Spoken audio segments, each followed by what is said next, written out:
Sustainable agriculture is kind of a new term. It's a new catchword for something that's really been around for a long time. It's using a lot of the old techniques in a little newer concept. But the point is essentially the reason for sustainable in two ways. Number one, from a resource perspective, in the health of the land is basically where you have to start. And when you have a healthy land, you'll have healthy crops, you'll have healthy livestock. And from that, of course, is the healthy economy that goes with that, I think, in the community. The other side of sustainable is from an economic perspective. Recently, let's say during these last, since post-World War II, we have gone to a cookbook form. It's been the chemical age of agriculture, and for very good reason, because it's been successful. It has tremendously boosted our yields and proven that we can raise a lot more than we could before. But the other side of the coin is that it's also costly, and you have to go off the farm to get these products, fertilizer, chemicals, whatever, and to make your crops grow. And yet all these natural systems exist on site. We have the nitrogen in the air, we have the sun, we have water in the soil and the water holding capacity, the organic matter to help drive the system, and that's all available on site if we just pay attention to that. So from a cost standpoint, from an environmental standpoint, sustainable agriculture is what we're trying to strive and promote.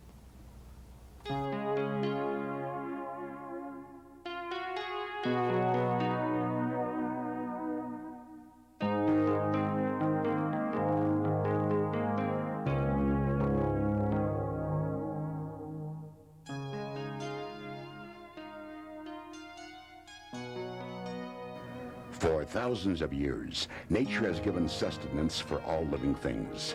This was partially accomplished through the natural fertility of the soil. However, humans, with their newfound technology, believe that we knew more than nature and have proceeded to manage the soil with the idea that what you remove, you must replace. Although this way of thought is not totally wrong, it is how we replace it that becomes very important.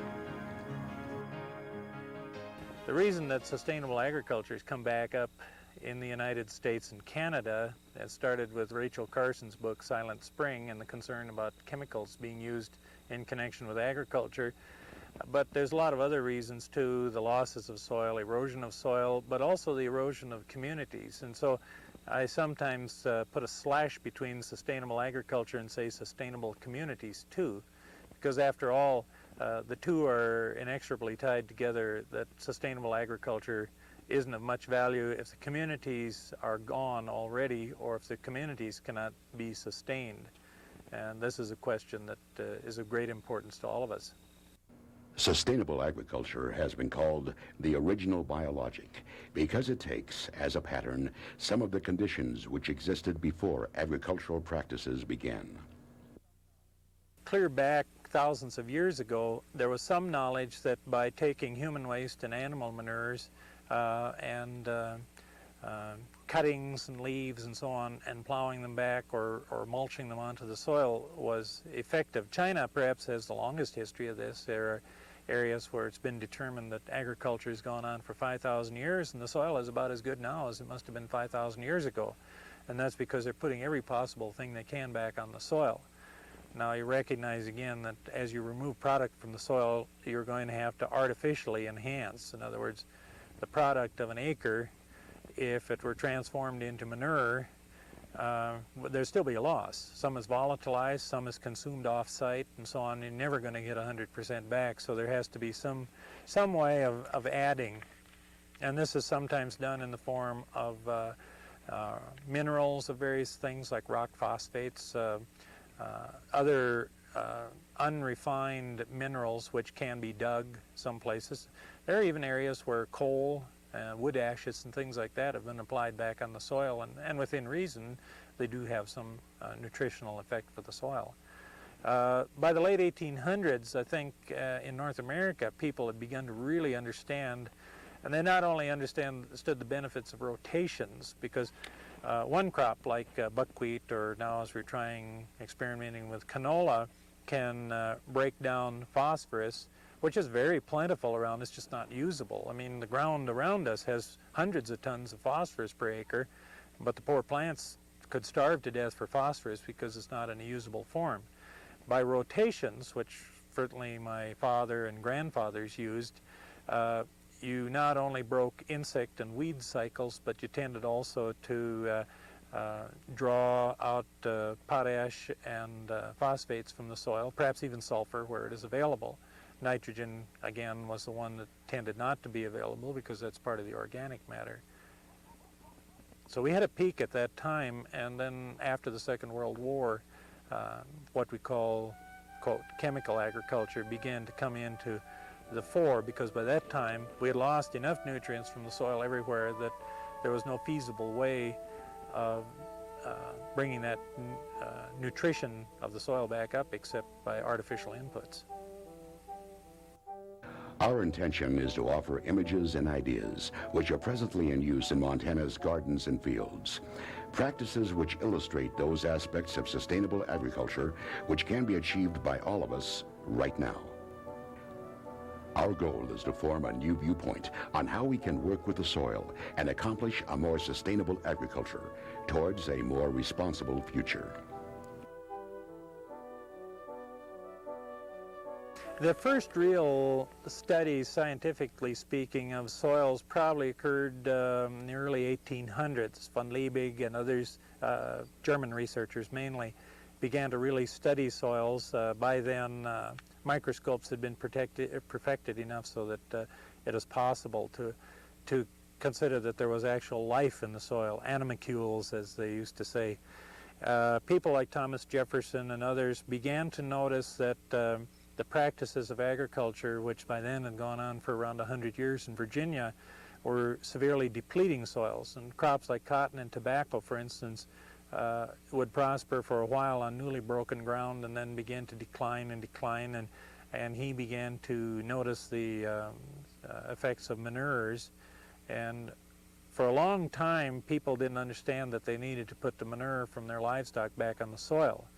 And as that began to come along, then of course you had more scientific studies, and with the beginning of the land grant system under Abraham Lincoln, when he signed the law in 1862, that began the land grant system, in which provided that land owned by the federal government shall be given to the states to be sold or rented for the support of universities to study the practical and mechanical arts, including agriculture. And it was at that point that these people, mainly German trained, came to this country and began to look at soils.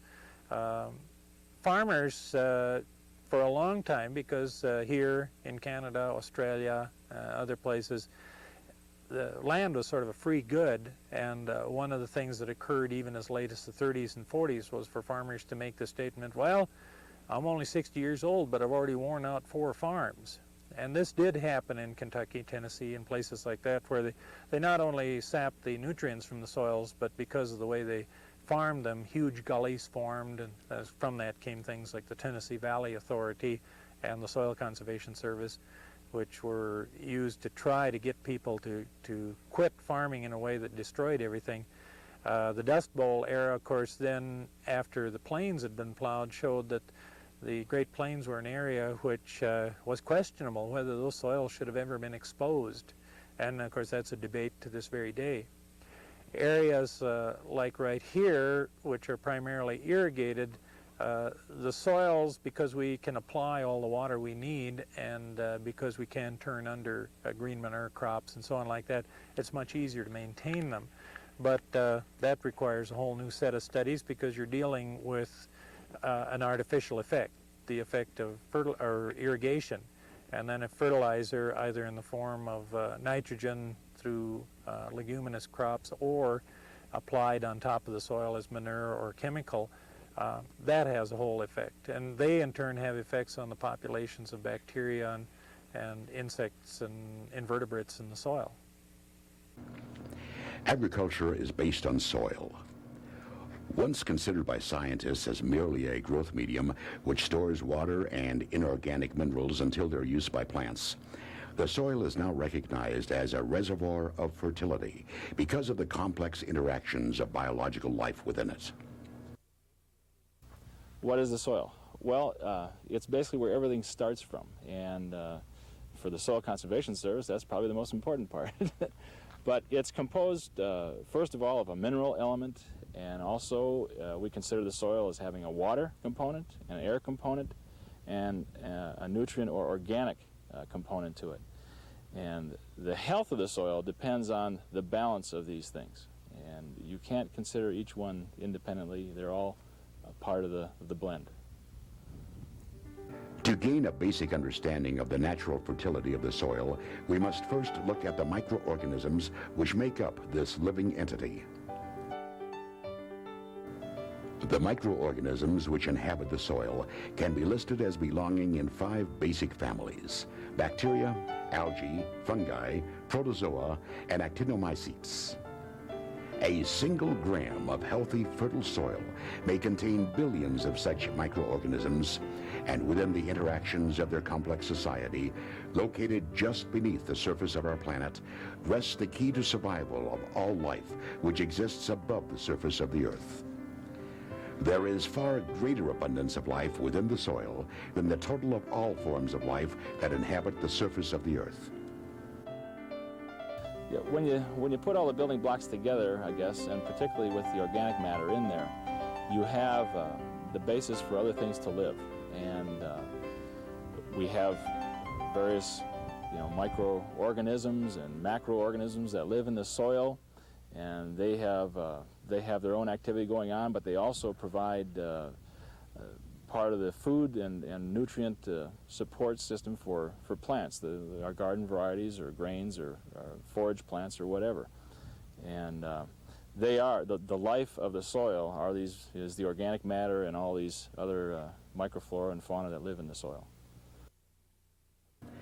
Some of the microorganisms are plant-like, others are animals. All compete in struggles for survival which are constantly present. Their functions vary enormously, as do the lives they lead. Some are aerobic, requiring the presence of air to live and using elements from the air in the production of plant nutrients. Others are anaerobic and cannot live with air. They instead live deep within the soil, where they further break down organic material and minerals into usable forms. Some live to consume others, processing and passing on nutrients. Others benefit the soil by their decomposition after death. Well, soil, as everyone knows, is part living and part dead. It's part mineral and it's part organic matter. And the part that is organic matter is a living system of organisms. There are lots of different microorganisms involved in the soil that are alive, and the role that they play in a good, healthy, organic soil is to provide nutrients to the plants. Unlike dead soils or soils that don't have a lot of organic matter, the soil itself feeds the plant rather than us feeding the plant directly and using the soil as a medium to hold roots. Basically what we do in the organic method is we do everything possible to improve the organic life of the soil so that it releases the nitrogen, phosphorus, and potassium that we need, and it releases it basically through its microorganic activity. Certain organisms take nitrogen out of the air. They produce acids that break down the parent rock material, which provides basically a chemical composition that can be taken up by the plants. What it does to the phosphorus is it makes the phosphorus into a simpler molecule, which then can be taken up by the root hairs of the plant.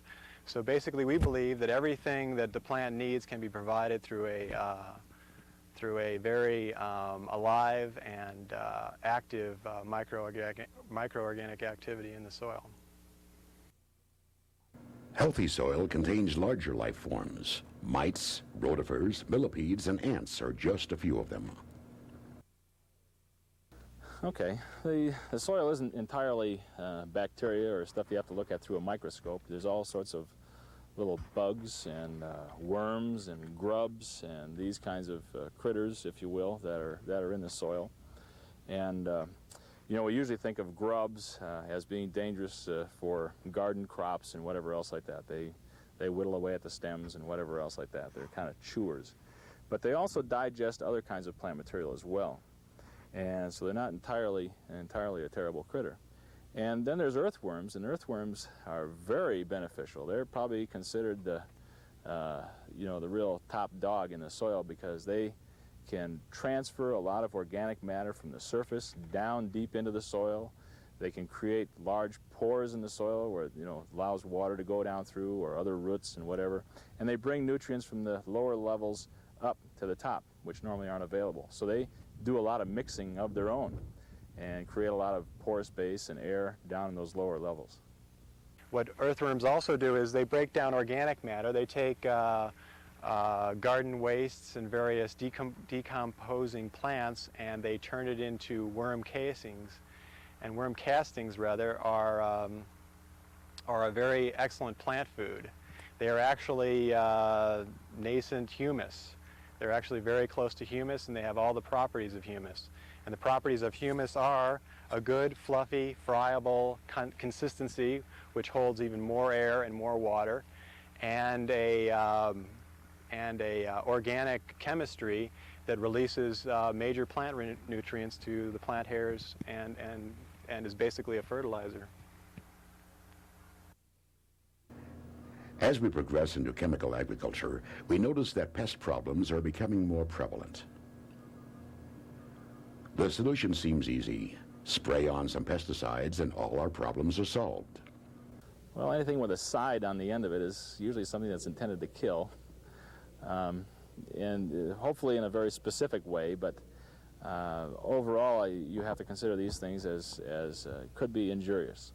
They are essentially targeted for a specific pest, but they're not analyzed for all the little things in the environment out there. So as a rule, maybe in the long run, if it's used judiciously, it may not be a problem, but on the other hand, I guess we can't really say. And so the only maybe safe course is to be very selective in how you use pesticides, and that they are being applied properly and not just as an insurance type thing, that you literally do have a pest that's very injurious to whatever crop you're trying to grow, and you do have no other alternative except to use the chemical. Controlling pests may seem like a never-ending process. Sustainable agriculture requires that a certain number of pests are tolerable and even necessary for a balanced biological system. The general method of farming today takes all pests, all insects as being a problem, and they're not. Basically, the pest problems that we have are a function of the fact that we monocrop, which means that we grow huge acreages, all of the same crop, that we do not have a lot of different plants and animal communities surrounding our fields anymore, by that I mean shrubs and bushes and other forbs and grasses and trees particularly, that house predator insects and other species like particularly birds that will basically be our allies in our battle to grow food, by eating insect pests and by keeping insect pests from basically getting out of control. It's the old theory of balance, that you need a balanced ecosystem, and that the best agriculture is kind of a mimic of a balanced ecosystem. By having numerous different crops and by having a healthy ecosystem around it, the insect infestations, which are basically a system out of control, out of balance, which is not a long-term problem, that can be corrected by preservation of ecosystem integrity. The best defense is the survival of healthy and fertile soil.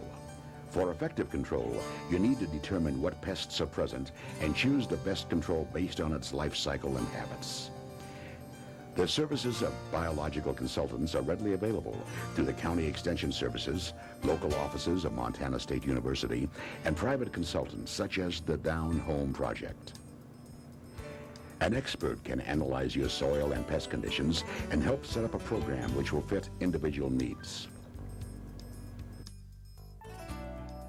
Most farmers and gardeners have found themselves caught up in some aspects of the ever-tightening process of soil degradation and increased costs of production.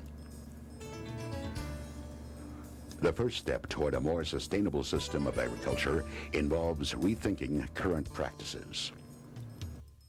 The current requirement is an analysis of potential problems. In other words, landowners should measure soil organic matter for each field in use. The soil needs to be teeming with life to process organic material into humus, that is, turning materials like manure into rich soil. The texture, tilth, and fluff of the soil will determine how well it captures and holds soil moisture and how easily roots can get established. Well, the first thing you got to realize, I think, is that it is the organic matter that is the spark to the system. And organic matter is made up primarily of carbon material and nitrogen and a bunch of other elements. But they're all complex together. And what these other organisms do is that they basically digest these components and break them down and release them into the soil. So other plants, higher plants, can take these things up. And without them, the process just doesn't go on, and they stay there complexed and don't become available to the plants. For most plots of land developed by traditional methods, the organic content of the soil has reached dangerously low levels. In simplest terms, soils with lower levels of organic matter do not have the capacity to retain the solutions of water and nutrients which are essential to healthy growth. There's a large body of discussion about the effects. In other words, that a sick soil makes sick plants, which cause bugs to gather on it, or it gets overwhelmed by weeds. And it's pretty clear that if people are willing to watch and do some research, that there seems to be something to this. In other words, soils that are depleted or perhaps never had a lot of nutritional value or a lot of inherent fertility in the first place, those soils supported some level of grasses or trees. Around here it's mainly trees. And when they're broken up or the cover is changed, weed invasions come in rather rapidly, such as a knapweed we see all around here. And as my wife says, if it weren't for knapweed, some of this ground would have nothing at all on it. And there's a lot of truth in that. And the knapweed is a very undesirable plant, but weeds are an indicator. Diseases and insect infestations are an indicator. We see it in the forests with infestations of bark beetle in lodgepole pine, for instance, or ponderosis, which are heavily stressed. So that a good healthy plant in a good healthy soil may not need a whole lot of help in warding off insects, and certainly in this cold, dry climate, diseases are not normally a big thing. Rotations help get rid of diseases, they help break insect cycles, and they also provide a certain amount of vigor because plants are not growing in the same place year after year, and you don't get the buildup of disease germs or insect larvae and all that kind of thing that does cause problems. Soils are made up of three basic things. They're made up of clay, sand, and silt, basically. And you can tell your composition of the soil basically by looking at it. Does it have a lot of sand in it? Does it have a lot of clay, which makes it very sticky and hard? Does it have a lot of silt, which is very fine and granularly and dusty? Or is it a combination of the kind? Generally, the clayey soils and the sandy and the silty soils are a little richer. The sandy or rocky soils are a little bit less rich. So you can tell by basically looking at your soil, by looking at the composition of it. Sandy soils will have a tendency not to hold themselves together when you crumble them up. They'll break down very rapidly. They won't clump up into a ball when they're wet. Whereas silty and clayey soils will when they're wet. You can squish them into a wet little ball. Another important thing to consider when looking at your soil is how deep the topsoil or that clayey, silty part is compared to the rocky or sandier parts down below. Generally, the better soils have more clay, more silt. Sand is important for a certain amount of workability. If you have soils that are too high in clay, they're too hard to work. So it's good to have a little bit of soil, a little bit of clay in there. The best combination of soils for gardens generally is a clay, is a loam or a sandy loam. A soil test will tell you what you need, as will the conditions of your plants. What's a good balance in the soil is not something that's really highly quantifiable. You can do a soil test and measure the amount of different chemicals and elements, but when you talk about the soil health, is this a healthy soil? We're getting more to a qualitative element. And in a very dramatic case, I would say there's some soils that may have had toxic wastes on them or whatever else like that, and you can pick them up and they do not feel, have a good feel to them, and they may be very, let's say, greenish in color or dead looking, a pale color, and they don't smell. They don't have a smell of life to them. They actually smell dead. And that's probably the key feature, particularly for a normal soil, is the aroma of the soil. Does it smell alive? There's been a lot of attention, especially the role of microorganisms in things like fixing nitrogen. Now, they also obviously combine with almost all of the micronutrients and with the other main nutrients such as phosphate, potassium, and sulfur. The tension on nitrogen is because nitrogen is probably the first major nutrient which is depleted, and because crops or the harvest is carried away, it's not totally recycled, as people might say it had been in the days before man had an impact on it. Nitrogen is replaced in the soil by bacteria which are formed inside the nodules of leguminous plants. And so the planting of legumes and legume rotations are extremely important because the atmosphere is 80% nitrogen, but that's virtually unusable. There's a little nitrogen, of course, comes down after each lightning strike. And in fact, if you were to look at applying water, which maybe came from sources other than rain, and then applying rainwater, rainwater has a slight edge because, in fact, it does carry some small percent of nitrogen with it. And if we can get water in the form of rain, that's wonderful. And most of the best farming areas of the world don't depend on irrigation as much as they are rain-fed. The bacteria within the soil becomes an extremely intricate sort of thing. There are a lot of people who have a lot more knowledge about it than I do. I kind of look at the encouragement of bacterial growth, and this would include things like making sure it has adequate moisture without over moisturizing. There's some evidence that crops or practices which cause the soil to remain cold long into the spring and summer, as can happen here in Montana, have quite an adverse effect on bacteria. The bacteria simply are dormant or they're not reproducing, therefore the soil isn't terribly active, and this of course has an effect on algae and in fact even on the insect and animal life that's within the soil. The simplest program is adding manure or other organic wastes to the soil. If such externally produced materials are not readily available, it may be necessary to grow a green manure crop, such as sweet clover, lupines, rye, or sorghum grass. Increasing organic matter is an absolute requirement for building stable humus. Well, all plant residues you could consider as a green manure crop. The one advantage of legumes is that when they are inoculated with the right bacteria, there's a symbiotic relationship with a certain kind of bacteria that the bacteria helps fix nitrogen. And so the plant captures it out of the air, brings it down to the roots, and that little bacteria helps convert that into, as a byproduct of its own life cycle, converts it into nitrate nitrogen. And it forms little nodules on the base of the legume roots. You can see it in your lawn if you pull up your clover plants or medic or whatever.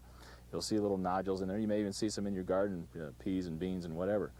But there's a uniqueness about legumes. But any plant material can be used essentially as green manure, including weeds. The next step is reducing the usage of fertilizer and herbicides. When the soil has become addicted to chemicals, it isn't possible in all cases to eliminate them totally and immediately. As crop years go by, it should be possible to gradually reduce and finally eliminate the use of chemical sprays and fertilizer. In terms of the consumer in the United States, there has been a lot of concern on the part of consumers about what's in their food, and rightly so, and especially food which is imported from countries which are using chemicals which may be prohibited in the United States, and that raises a further length of concern. The problem, however, comes in is that whether the consumer is willing to pay anything extra for having food which is, quote, natural or quote, organic or something like that. The tendency seems to show that when they get used to things, they're unwilling to pay anymore. And California has some studies which show that ultimately there's very little or no premium for producing organic foods. Now, some farmers are stubborn enough to say that I'm not going to do it the old way, the chemical way, or they use the very minimum of chemicals. And I personally don't have any problem with chemicals which are recommended, which are judiciously used, and which show no residue in the food afterwards. We have to live with that. And we also have to remember that Mother Nature puts some of the most virulent substances. There's no chemical could compete with botulism, which used to kill a lot of people. And other things which occur naturally in foods are probably far more harmful than the worst chemical you could think of, and chemicals at least we can control. However, I think the consumer in America, if they are going to put their money where their mouth is, to paraphrase, really needs to think that when farmers try to work with stores and stores try to offer natural, organic, or food from sustainable sources, that the consumer really needs to patronize those. And the consumer needs to patronize places which try to follow the law and which are truly trying to produce foods about which there's no question. A third part of soil replenishment is to implant microbial soil inoculants to develop a healthy population on the microbial levels of life. Unless these organisms can carry out their necessary functions, soil life will remain stunted. The backyard gardening obviously can return whatever they have out there into the soil, or bring in outside compost. They can compost their own lawn clippings, or their kitchen household wastes, vegetable wastes, and whatever. Horse manure, cow manure, whatever along those lines can be used to build up the organic matter in the ground. And once that's done, once that's put in there, I guess there's a lot of other things that really the soil really benefits. And besides the microorganisms in there, there's the improvement of the soil tilth, its workability, the water intake rate, the water holding capacity of the soil, the basic fertility like we talked about. It's also a good way, by having all that organic matter in there and the life that lives off of that, or I guess the insects and bacteria that live off of it, the health of the soil and the health of the crops are better. The soil health is the key determining point of your crop health, and crops can then buffer diseases and insects a lot better as well. Recycling waste products to replace what we take out of the soil is the key to a vigorous, healthy garden. Not only do you get the basic nutrients from compost, but it adds invaluable tilth to the soil and adds as an automatic pH balancer.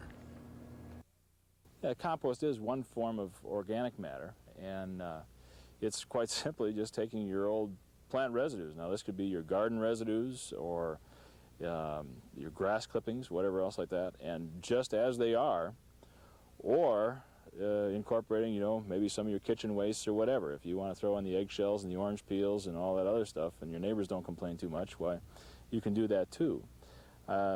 It requires basically to occasionally rotate the heap, if you will, and keeping it moist. You got to have the moisture in there. And I think to get the thing started, the stores sell compost starter, whatever, but quite simply, if you just took your garden soil with its whole supply of mycorrhiza and bacteria and fungi and all that stuff, you just take a little bit of that and sprinkle that in there each time you add a layer of clippings or what have you. That's all you need to get the thing rolling. And it should, to operate properly, I guess you'll notice it when if you can stick your hand inside of it and feel that it's warm. That's the kind of the heat of biological activity, the decomposition going on. And you know it, when it's cooking, you know it's working. And that's the best way to put it. And at the end of, at the end of the year is a good time. That stuff should be probably halfway or mostly 3/4 of the way broken down, and that's just ideal material. Your weed seeds that may have been in there will be fairly well sterilized and won't cause you problems. So if you're using manure in particular, if you have that, that's a good idea to compost manure to keep those weed seeds out of there, because the digestion process of the animal doesn't kill them all. So that's a good idea to the compost as a source, and also the composting to kill any weed seeds that you might have in your manure, green manure. Okay. These 3 basic steps should restore the natural mechanism of soil growth and life. Adding organic manure, reducing the usage of chemicals, and adding soil inoculants. The conversion to biological farming techniques should soon reveal the benefits of reliance on nature. Healthier individual products grown with less intensive labor and at a lower cost. The soil is probably one of our most precious resources. It's created very slowly. Everybody knows that an inch of soil takes decades, if not centuries, to be created. And consequently, practices that cause great amounts of erosion and great depleting of the natural fertility of soils is a wasting of a very precious resource. Obviously, there are certain areas that are meant to be farmed more intensively than others. There are some soils that are very fragile, and the plant life and the ecosystem that exists in areas with fragile soils is about the best that you can come up with. Then there are soils that are deeper, the Midwestern soils, the more clay loam soils that are very thick, which can handle, given a little bit of care, intensive yearly crop rotations. So we have to basically respect the resource and treat those soils accordingly, not try to beat 100 bushels of corn out of light sandy loams on hillsides. It's not going to do anybody any good. And I think people are beginning to realize that now. Also, we should realize that the hugely rich soils of the Midwest have their limits, and they can't be abused forever, and that you can't simply monocrop and apply large amounts of nitrogen fertilizer and expect these soils to produce indefinitely. That although there is a large amount of topsoil, eventually erosion will get to the point where you'll result in declining yields and eventual abandonment of what was a very important resource.